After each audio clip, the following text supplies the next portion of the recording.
はい、どうもこんばんは。もう夜の2時半ですけど。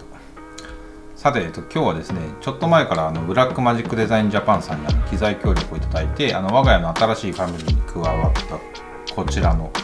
ブラックマジックポケットシネマカメラ 6K について、僕みたいにね、仕事じゃなくて、趣味として映像を撮っているビデオグラファー目線でしばらく使ってみた感想をお伝えしていこうかなというふうに思います。でまずこのブラックマジックポケットシネマカメラ、通称ポケシネっていうんですけど、いわゆる一眼レフやミラーレスカメラとは少し系統が違って、シネマカメラっていう部類の、カメラになります。でシネマカメラが、一眼レフカメラとどう違うかというと、ものすごく雑に言ってしまえば、もちろんね、映像に特化したいわゆるビデオカメラの上位互換なんですけど、基本は映画とかを撮るような、とにかく画質のやばいカメラになります。代表的なシネマカメラでいうと、アリのアレクサとか、レッドとか、あと実はソニーやキヤノンなんかも作ってます。で画質がやばいっていうのは単純に 4K とか 6K とか、はたまた 8K とかで撮れるっていう意味だけじゃなくて、レッドとかはね、高解像度で8K や 6K とかの撮影可能なカメラの機種が多くて、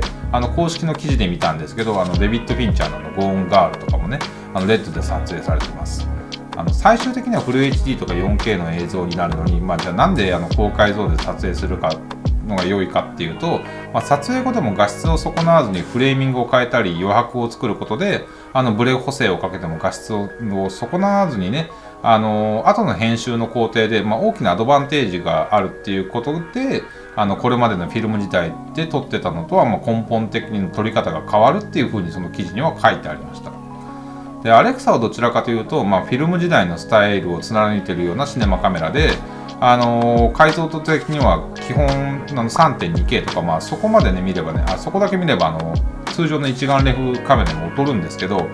ィルムで撮ったような美しさや、ダイナミックレンジが売りとされてて、直近10年でのオスカーはね、撮影賞1作品を除いては、全部アリアレクサで撮影されてます。でそんなシネマカメラっていうのは、基本的には一般人が扱えるような代物ではなくて、一式揃えば普通に家が建つとかっていうような値段になってね、あと、でかいんで肩に数えて複数人で運用するとか、そういうものになってくるんですよ。でこのポケシネは、そんなシネマカメラの部類ながらこのサイズで一般人にも手の届く値段になっているっていうと、やばさが伝わるんじゃないかなと思います。でスペックを見ても、こいつはローで撮影ができて、6K16 ビットの色深度、あとは高ビットレートでの収録で、僕がメインで使っているソニーの α7 と比べるでも、バケモンみたいなスペックになってます。で実際にね収録した映像を見ても、これが衝撃でとにかく綺麗です。通常のカメラで撮影していると、光が強すぎてね、完全に色が飛んじゃってるようなケースあるじゃないですか。特に顔の鼻の頭とかこの頬のとことかね、そういうのもね問題ないです。であとデジタルでも当然各メーカーごとによって、撮影した映像の色って変わってくるんですよ。でポケシネは非常にその辺の色が良くて、デジカメだとキヤノンの、ね、色がナチュラルで特にスキントーンが綺麗だとかって定評がありますけど、ポケシネもね取って出しでなんか映画みたいにすごい雰囲気があるんですよ。なので実際に僕がポケシネで撮った作品っていうのは、通常の作品と比べてカラーグレーディングが比較的ライトで、元素材をかなり生かした色作りをしてます。でカラーグレーディングをしていても、色の破綻を起こさないし、本当カメラを変えただけでも、自分がねもうプロにでもなったんじゃないかっていうね気さえねしてきます。ただじゃあ Vlog を撮るのに向いてるかっていうと、それはねジャンルにもよるんですけど、例えばこうね手持ち自撮りでこうやって喋るようなスタイルっ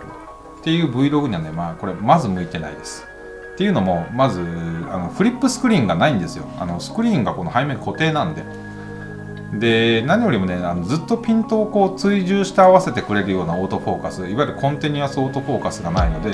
そういう意味ではかなり厳しいかなっていうか、ぶっちゃけほぼ不可能だと思います。であとはね何かをしながら気軽に撮影したい人、例えば登山しながら撮るとか、旅行に行っても撮影はおまけ程度に考えていて、できるだけ気軽に撮りたいという方にもねちょっと難しいのかなと。でこれも先ほど言った通りオートフォーカスもそうなんですけど、何よりサイズや重さですね。ポケットシネマカメラと言いながらちょっとね、とてもじゃないけどポケットに収まるサイズではないので、またねバッテリーのね持ち時間も標準のバッテリーだとねこれ20分ぐらいしか持たないんですよ。なので1日出かけて撮影しようと思ったらバッテリー10本ぐらい必要になります。じゃあどんな方に向いているかというと、僕が撮ってるようなねシネマチックな作品撮りをしたい方だったり、これまでに作品をね一眼などで撮っていて、さらに映像のクオリティを追求した作品を撮ってみたいと考えている方には向いてるんじゃないかなと。あとはねやっぱりいつか映像の世界で仕事をしたいと考えているプロ志望の方とかは当然いいと思います。別にシネマカメラで撮るからといって、全然力む必要はなくてですね、先日僕が公開した日常の映像なんていうのも、この家の中で撮ってますし、映像を撮ることに集中できれば当然気軽には撮れます。僕もね今後動画をじゃあ全てこのポケシネで切り替えていくのかっていうと別にそういうことではなくて、状況や撮りたい作風に合わせて使い分けていこうかなっていうふうに思ってます。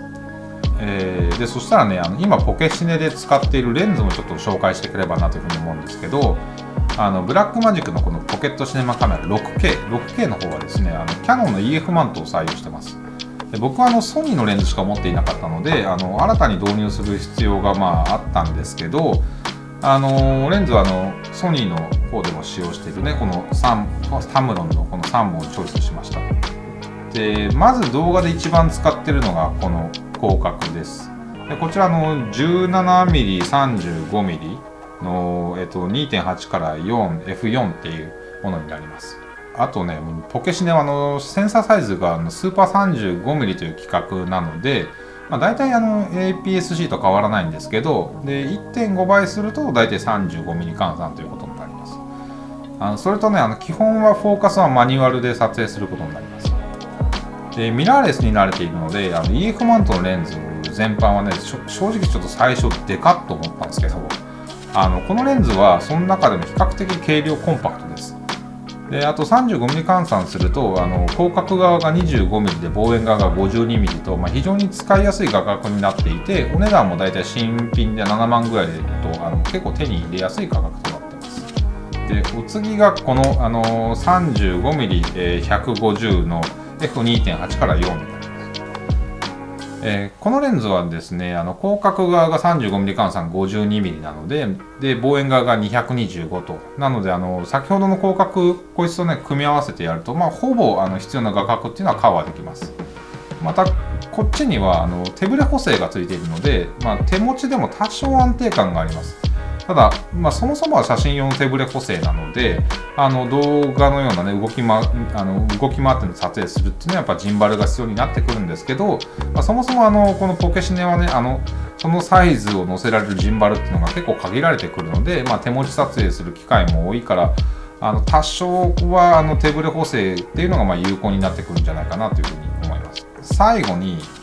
この単焦点の35mm の F1.4 ですね。でこれがさすがタムロン史上最高のレンズと謳うだけあって非常に素晴らしい描写力です。で開放 F1.4 なので、暗いところでの撮影にも使えますし、あとボケも非常に綺麗でピント面から滑らかにねこう背景に溶け込んでいくっていうのがすごいですし、あとポートレートはねすごいシャープに映ります。ただこのポケシネにねコンティニュアスオートフォーカスがないのでかなりピント合わせがシビアになってきます。開放で動く被写体をマニュアルでピント合わせ続けて撮影するっていうのは正直かなり厳しいところがあって、なので僕はどちらかというとB ロールで使うケースが多いかな。あとはモデルさんを撮影する場合は止まっている状態とか、あとは少し絞ってやってね使ってやるのもいいかなというふうに思います。さて、そしたらね本日は以上となります。やっぱりこの